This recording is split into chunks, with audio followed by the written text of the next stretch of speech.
ഞാൻ സത്യമായിട്ട് പറയാണ്. കാര്യമായ പ്രശ്നം സംഭവിച്ചിരിക്കുന്നു. ആദില ഒരു ബോംബ് പൊട്ടിച്ചിട്ടാണ് ബിഗ് ബോസ് ഹൗസിൽ നിന്ന് എവിക്റ്റായി പോയിരിക്കുന്നത്. അതായത് പുറത്തുനിന്ന് വന്ന മത്സരാർത്ഥികൾ അനുമോളെ PR ചെയ്ത പരിപാടികളെക്കുറിച്ചൊക്കെ ഹൗസിൽ അക്ബറിൻ്റെ അടുത്ത് സംസാരിച്ചിട്ടുണ്ടായിരുന്നു. നമ്മൾ കണ്ടതാണത്. അങ്ങനെ ചെയ്തിട്ടില്ല.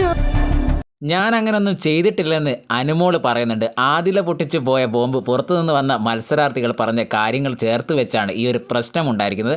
അതാണ് അക്ബർ ഇപ്പോൾ ചോദിക്കുന്നത്.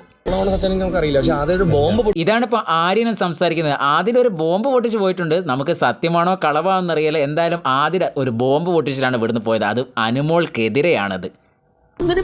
അവൾ അനുഭവിക്കും.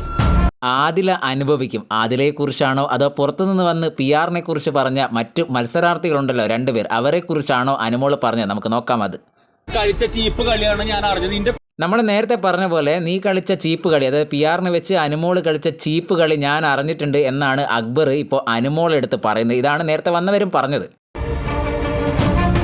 ആദില നേരത്തെ പറയുന്നുണ്ടായിരുന്നു പുറത്തിറങ്ങുന്നതിന് മുൻപ് അനുമോൾക്കിട്ട് ഞാനൊരു പണി കൊടുക്കുന്നത്. അതാണോ ഈ ഒരു പണി എന്നുള്ളത് നമുക്ക് നോക്കാം. എന്തായാലും കുടുംബം തകർക്കുന്ന രീതിയിലുള്ള ഒരു PR കുറിച്ചാണ് അക്ബർ പറയുന്നത്. കുടുംബം തകർക്കുന്ന PR പുറത്തും കൊടുത്തിട്ട് ഇതെല്ലാം കേട്ടുകൊണ്ട് നൂറ അവിടെ തരിച്ചു നിൽക്കുന്നുണ്ട്. ഈ PR കുടുംബം തകർക്കുന്നത് എന്താണിത് നടക്കുന്നതെന്ന് നൂറയ്ക്ക് വ്യക്തമായിട്ട് മനസ്സിലാവുന്നില്ല.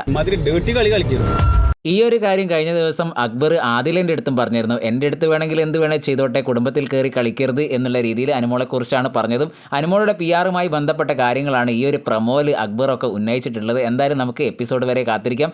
എന്താണ് യഥാർത്ഥത്തിൽ നടന്നതെന്ന്, എന്താണ് സംഭവിച്ചതെന്ന് നമുക്ക് നോക്കാം. അടുത്ത ഒരു പ്രൊമോ അപ്ഡേറ്റും ലൈവ് അപ്ഡേറ്റുമായിട്ട് ഉടനെ വരാം.